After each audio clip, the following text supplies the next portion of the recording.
Həmişə dinozavrlar bizim insanlar üçün çoxlu suallar yaradıb. Amma doğrudan da nə baş verir? Təxminən 65 milyon il əvvəl yer dinozavrlar üçün cənnət idi və onlar rahat-rahat yaşayırdılar. Yer də elə bil onların özününki idi. İnsan kimi bir varlıq yox idi ki desin, bu mənimdir. Ona görə də yemək və qida bunlar üçün bol-bol tapılırdı. Amma bir vəziyyət var idi.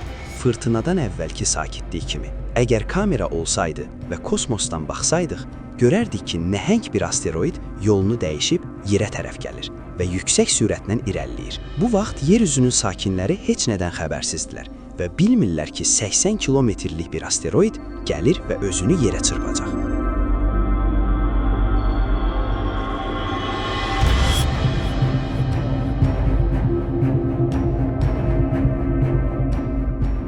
Bu daş o qədər böyük idi ki, yerə çatanda arxa hissəsi atmosferə yaxın olurdu. Bu buynuzsuz nəhəng canavar bərk şəkildə Meksika körfəzinə çırpılır. Zərbənin gücü o qədər ölümcül idi ki, bugün alimlər dənizin altında nəhəng bir çökəklik yarandığını aşkar ediblər. Diametri 150 kilometr olan bir çökəklik. Bu nəhəng çuxurun dərinliyi isə 20 kilometr idi.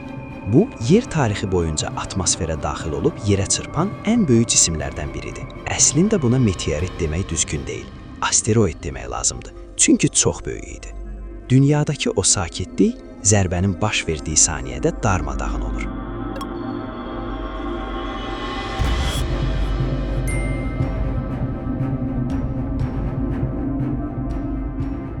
Okeanlarda super tsunamilər yaranır və hər tərəfdən sahillərə doğru hərəkət eləyir. Deyilənə görə bu super tsunamilərin dalğalarının kilometrə çatırdı. Təsəvvür edin, bir dalğa qalxır, hündürlüyü 1,5 kilometr olur. Bu nəhəng dalğalar 10 saat boyunca yer üzündəki quru sahələri darmadağın edirdi.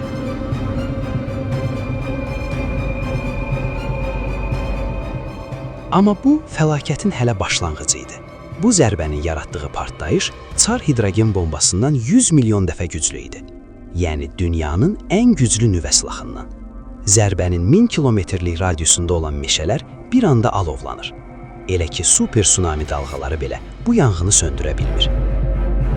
Digər tərəfdən yer güclü şəkildə silkələnir və çox şiddətli bir zəlzələ davam edir.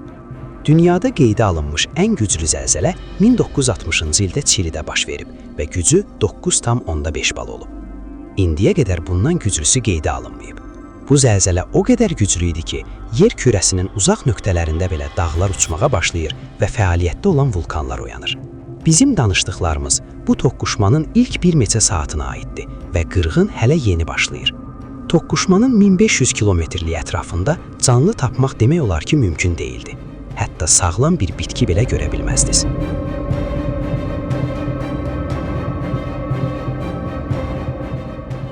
Bu 80 kilometrlik asteroid yerə çırpılandan xırda parçalara bölünür və partlayış dalğası o qədər güclü olur ki, bu parçalar yenidən yuxarı qalxır və atmosferdən çıxır. Amma uzaqlaşmırlar, biraz yuxarı qalxırlar, sonra yenidən aşağı düşürlər. Və məhz bu anda dünyanın müxtəlif yerlərində meteorit yağışı başlayır. Əgər haradasa sağlam qalmış bir meşə var idisə, bu od saçan bombalarla, yəni asteroidin parçaları ilə yanıb kül olur. Bu yanğınlarla birlikdə heyvanlar tələyə düşür. Bu vaxt dünya meşələrinin böyük hissəsi yanır.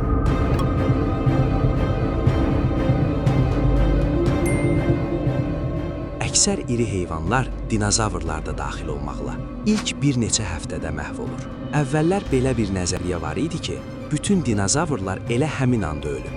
Amma indi məlum olub ki, bu asteroid toqquşmasından sonra dinozavrların əksəriyyəti məhv olur, amma bir qismi sağ qalır və bütün dünya toqquşma qışına girir. Yəni asteroidin yerə dəyməsi nəticəsindən yaranan bir qış. Bunu nüvə qışı ilə ya da vulkanik qışla müqayisə etmək olar. Sadə dildə desək, bu toqquşma, bu yanğınlar və vulkanların fəaliyyəti çoxlu kül və tüstü yaradır və bu kül və tüstü bütün yer kürəsini bürüyür və günəş işığının yerə çatmasına mane olur.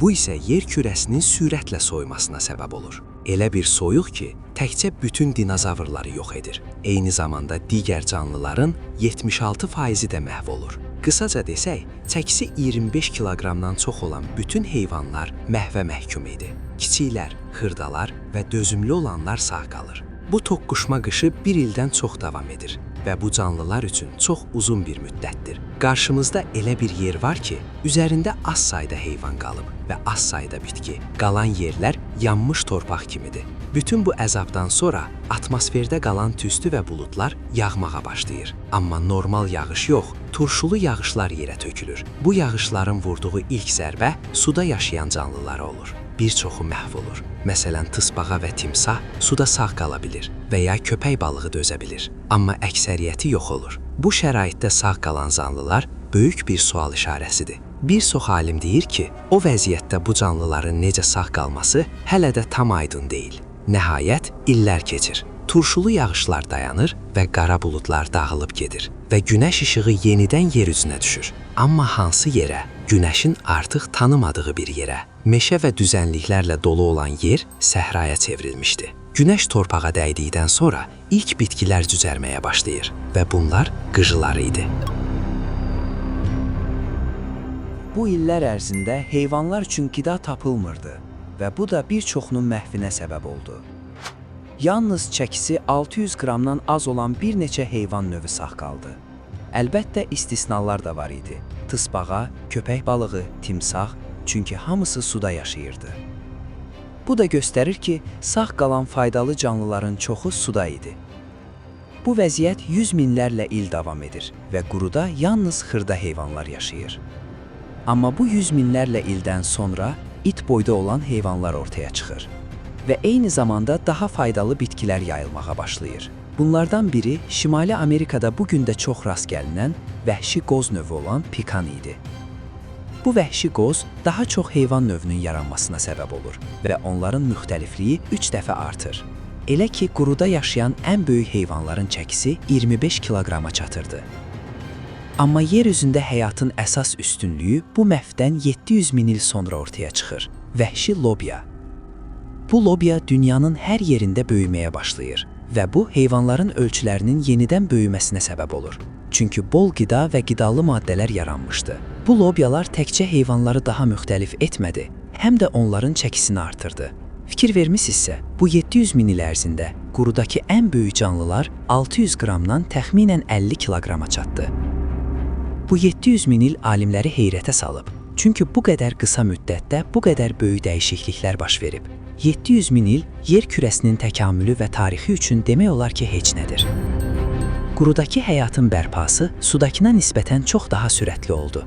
Okeanlarda isə dəyişikliklər çox yavaş gedirdi. Alimlər deyir ki, okeanlarda həyatın normal vəziyyətə qayıtması təxminən 3 milyon il çəkir. Bəs dinozavrlar nə oldu? Hara getdilər? Heç izləri qalmadı? Qaldı. Onlardan balaca bir hissə qaldı. Deyirlər ki, quşlar elə dinozavrların qalıqlarıdır. Üzlərinə baxanda da bu açıq-aşkar görünür. Alimlər hesab edir ki, quşların məhv olmamasının yeganə səbəbi yuva qura bilmələri idi.